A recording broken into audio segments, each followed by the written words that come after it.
നിത്യപുരോഹിത നിന്റെ ചാരേയിതാ ഞാൻ നിന്നോടു ചേരും. കർത്താവിൻ്റെ അനുഗ്രഹങ്ങൾക്ക് പകരമായി ഞാൻ അവിടത്തേക്ക് എന്തു കൊടുക്കും? രക്ഷയുടെ കാസ എടുത്തുകൊണ്ട് കർത്താവിന് ഞാൻ സ്തുതിയുടെ ബലികൾ അർപ്പിക്കും. എന്നെ മൈനർ സെമിനറിയിലേക്ക് എടുത്തത് അഭിമന്യ ജോസഫ് കുണ്ടൂളം പിതാവാണ്. എന്നെ മേജർ സെമിനറിയിലേക്ക് പ്രൊമോട്ട് ചെയ്തതും മൈനർ സെമിനറി കാലഘട്ടത്തിലെ പരിശീലനത്തിനെല്ലാം നേതൃത്വം നൽകിയത് പുണ്യശ്ലോകനായ മോൺസിഞ്ഞൂർ ജോർജ് അക്കരയച്ചനാണ്. അക്കരയച്ചൻ്റെയും കുണ്ടൂളം പിതാവിൻ്റെയും വലിയ മാതൃകകൾ എന്നെ വിശുദ്ധ പൗരോഹിത്യത്തിലേക്ക് ഒരുപാട് ആകർഷിച്ചിട്ടുണ്ട്. അഭിമന്യ കുണ്ടൂളം പിതാവ് റീജൻസി എല്ലാം കഴിഞ്ഞ് എനിക്ക് ലൂർദ് മെത്രോപൊലിത്തൻ ദേവാലയത്തിൽ വെച്ച് വൈദിക വസ്ത്രം നൽകി അനുഗ്രഹിച്ചു. കുണ്ടൂളം പിതാവ് തന്നെ കാറോയ പട്ടവും എനിക്ക് നൽകി. അത് കഴിഞ്ഞ് കുണ്ടൂളം പിതാവ് റിട്ടയർ ചെയ്തു. പിന്നെ തൂങ്കുഴി പിതാവാണ് തുടർന്നുള്ള പരിശീലന കാലഘട്ടത്തിലെല്ലാം ഉണ്ടായിരുന്നത്. എനിക്ക് ഹൗപ്പതിയാക്കോന പട്ടം നൽകിയത് അഭിമന്യ ജേക്കബ് തൂങ്കുഴി പിതാവാണ്. ഡീക്കൻ പട്ടവും 1999 ഡിസംബർ 28 ശുശ്രൂഷാ പൗരോഹിത്യവും നൽകിയത് അഭിമന്യ ജേക്കബ് തൂങ്കുഴി പിതാവാണ്. തൂങ്കുഴി പിതാവിൻ്റെ ജീവിത മാതൃകയും എന്നെ ഒരുപാട് സ്വാധീനിച്ചിട്ടുണ്ട്, എന്നെ ഒരുപാട് ആകർഷിച്ചിട്ടുണ്ട്. പൗരോഹിത്യം സ്വീകരിച്ചതിന് ശേഷം 3 പള്ളികളിൽ കൊച്ചച്ഛനായിട്ട് ശുശ്രൂഷ ചെയ്യാനുള്ള അവസരമുണ്ടായി. ആദ്യം പഴുവിൽ ഫൊറോന പള്ളിയിലാണ് കൊച്ചച്ഛനായി നിയമിതനായത്. അതിനുശേഷം പള്ളിക്കുന്ന് പള്ളിയിൽ ശുശ്രൂഷ ചെയ്തു. അത് കഴിഞ്ഞ് പറപ്പൂർ ഫൊറോന പള്ളിയിൽ കൊച്ചച്ഛനായിട്ട് സേവനം ചെയ്തു. അത് കഴിഞ്ഞ് എൻ്റെ ശുശ്രൂഷ മായന്നൂർ തിരുവില്ലാമല പള്ളികളിൽ വികാരിയായിട്ട് സേവനം ചെയ്യുന്നതിനുള്ള അവസരമുണ്ടായി. ആ അവസരത്തിൽ അവിടെ സെൻറ് തോമസ് സ്കൂളിൻ്റെ മാനേജറായും അതിരൂപതയുടെ എസ്റ്റേറ്റിൻ്റെ മാനേജറായിട്ടും ജോലി ചെയ്യാനായിട്ടുള്ള അവസരമുണ്ടായിട്ടുണ്ട്. വളരെ വ്യത്യസ്തമായിട്ടുള്ള ശുശ്രൂഷകളിലൂടെ കർത്താവ് എന്നെ ഒരുപാട് വളർത്തി. മായന്നൂർ തിരുവില്ലാമല ഇടവകകളിലെ ശുശ്രൂഷകൾക്ക് ശേഷം ഞാൻ പിന്നെ വന്നത് പൂമല, ചോറ്റുപാറ എന്നീ 2 പള്ളികളിൽ വികാരിയായിട്ടാണ്. അവിടെയും കർത്താവിന് പ്രീതികരമായിട്ടുള്ള രീതിയിൽ സന്തോഷത്തോടുകൂടെ ശുശ്രൂഷാ പൗരോഹിത്യം അത് അനുഷ്ഠിക്കാനായിട്ട് ജീവിക്കാനായിട്ട് സാധിച്ചു. അത് കഴിഞ്ഞ് അയ്യന്തോൾ പള്ളിയുടെ വികാരിയായിട്ട് ഉത്തരവാദിത്വം ഏറ്റെടുത്തു.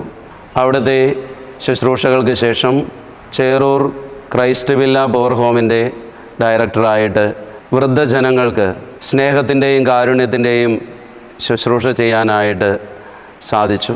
അത്താണിയിലെ പോപ്പ് ജോൺ പോൾ പീസ് ഹോമിലും ഗ്രേസ് ഹോമിലും അവണൂർ പള്ളിയിലും സേവനം ചെയ്യാനായിട്ട് അവസരമുണ്ടായി. ഇപ്പോഴിതാ ഈ കുണ്ടന്നൂർ കർമ്മലമാതാവിൻ ഇടവക ദേവാലയത്തിൽ ശുശ്രൂഷ ചെയ്തുകൊണ്ടിരിക്കുന്നു. കർത്താവ് നയിച്ച വഴികൾ വളരെ മനോഹരമാണ്. കർത്താവിൻ്റെ വഴികളിലൂടെ സഞ്ചരിക്കുന്നവർ ഭാഗ്യവാന്മാർ. അഭിമന്യ ജേക്കബ് തൂങ്കുഴി പിതാവിന് ശേഷം ഇപ്പോഴത്തെ ആർച്ച് ബിഷപ്പ് ആൻഡ്രൂസ് താഴത്ത് പിതാവും ഒരുപാട് പൈതൃകമായിട്ടുള്ള സ്നേഹത്തോടും വാത്സല്യത്തോടും കൂടെ എന്നെ വളർത്തിയിട്ടുണ്ട്.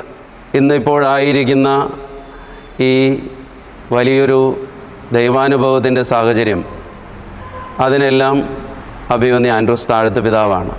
എന്നെ അതിരൂപതയുടെ പാസ്റ്ററൽ കൗൺസിലിലേക്കും പ്രസ്ബിറ്ററൽ കൗൺസിലിലേക്കുമൊക്കെ ആൻഡ്രൂസ് താഴത്ത് പിതാവ് നോമിനേറ്റ് ചെയ്ത് അങ്ങനെ ആ നിശ്ചിത കാലയളവിൽ ആ ബോഡികളിലെല്ലാം എൻ്റേതായിട്ടുള്ള പങ്കാളിത്തവും നിർദ്ദേശങ്ങളും ഒക്കെ പറയുവാനായിട്ടുള്ള അവസരവും എനിക്ക് ലഭിച്ചിട്ടുണ്ട്.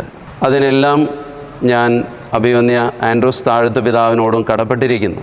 ഇപ്പോഴത്തെ നമ്മുടെ സഹായമെത്രാൻ ടോണി നീലങ്കാവിൽ പിതാവും കാലാകാലങ്ങളിൽ സേവനം ചെയ്തിട്ടുള്ള അതിരൂപതയുടെ വികാരി ജനറൽ അച്ഛന്മാരും ചാൻസലർ അച്ഛന്മാരും കൂരിയായിലെ മറ്റ് വൈദികരുമെല്ലാം വളരെ സ്നേഹത്തോടും സഹാനുഭൂതിയോടും കൂടെയാണ് എന്നോട് വർത്തിച്ചിട്ടുള്ളത്. യേശുവിൻ്റെ പൗരോഹിത്യം എത്രയോ സുന്ദരമാണ്. ഇന്ന് ശുശ്രൂഷാ പൗരോഹിത്യത്തിൻ്റെ 25 വർഷങ്ങൾ പിന്നിടുമ്പോൾ എൻ്റെ മനസ്സും ഹൃദയവും എല്ലാം പരിശുദ്ധ അമ്മയെ പോലെ അത്രയും ആനന്ദം കൊണ്ട് നിറയുകയാണ്. എൻ്റെ ആത്മാവ് കർത്താവിനെ മഹത്വപ്പെടുത്തുന്നു. എൻ്റെ ചിത്തം എൻ്റെ രക്ഷകനായ ദൈവത്തിൽ ആനന്ദിക്കുന്നു. പരിശുദ്ധ അമ്മയുടെ കൃതജ്ഞതാ സ്തോത്രത്തിലെ വാക്കുകളാണിത്. ഈ വചനങ്ങൾ തീർച്ചയായിട്ടും ഇന്നും എൻ്റെ മനസ്സിൽ നിറഞ്ഞു നിൽക്കുകയാണ്. എൻ്റെ പൗരോഹിത്യ സ്വീകരണ വേളയിൽ ഞാൻ എൻ്റെ ആപ്തവാക്യമായിട്ട് തിരഞ്ഞെടുത്തത് ശുശ്രൂഷിക്കപ്പെടാനല്ല, ശുശ്രൂഷിക്കാനും സ്വന്തം ജീവൻ അനേകർക്ക് വേണ്ടി മോചനദ്രവ്യമായി നൽകാനുമായി മനുഷ്യപുത്രൻ വന്നിരിക്കുന്നത് പോലെ. ഈ തിരുവചനമാണ് ഞാൻ എൻ്റെ ഈ കഴിഞ്ഞ കാലത്തും ഇനി തുടർന്നുള്ള പൗരോഹിത്യ ജീവിതത്തിലും ജീവിക്കാനായിട്ട് ജീവിച്ചതും ജീവിച്ചു കൊണ്ടിരിക്കുന്നതും എന്ന് വളരെ സന്തോഷത്തോടെ നിങ്ങൾക്ക് മുൻപിൽ ഞാൻ പങ്കുവയ്ക്കുകയാണ്. കർത്താവ് നൽകിയ ഈ സുന്ദരമായിട്ടുള്ള ജീവിതത്തിന് നന്ദി പറയുന്നു. ഇനിയും കൂടുതൽ ആരോഗ്യത്തോടും ആവേശത്തോടും തീക്ഷ്ണതയോടും കൂടെ കർത്താവിൻ്റെ പുരോഹിതനായി അവിടുത്തെ ജനത്തെ നയിക്കുവാൻ കൂടുതൽ ശക്തി ലഭിക്കുവാൻ നിങ്ങളെല്ലാവരും എനിക്ക് വേണ്ടി പ്രാർത്ഥിക്കണം. നിങ്ങൾക്കെല്ലാവർക്കും എല്ലാവിധ ദൈവാനുഗ്രഹങ്ങളും നന്മകളും ആശംസിച്ചുകൊണ്ട് പ്രാർത്ഥിച്ചുകൊണ്ട് നിർത്തുന്നു. സ്നേഹപൂർവം ഫാദർ സെബി കവലക്കാട്, കുണ്ടന്നൂർ പള്ളി വികാരി.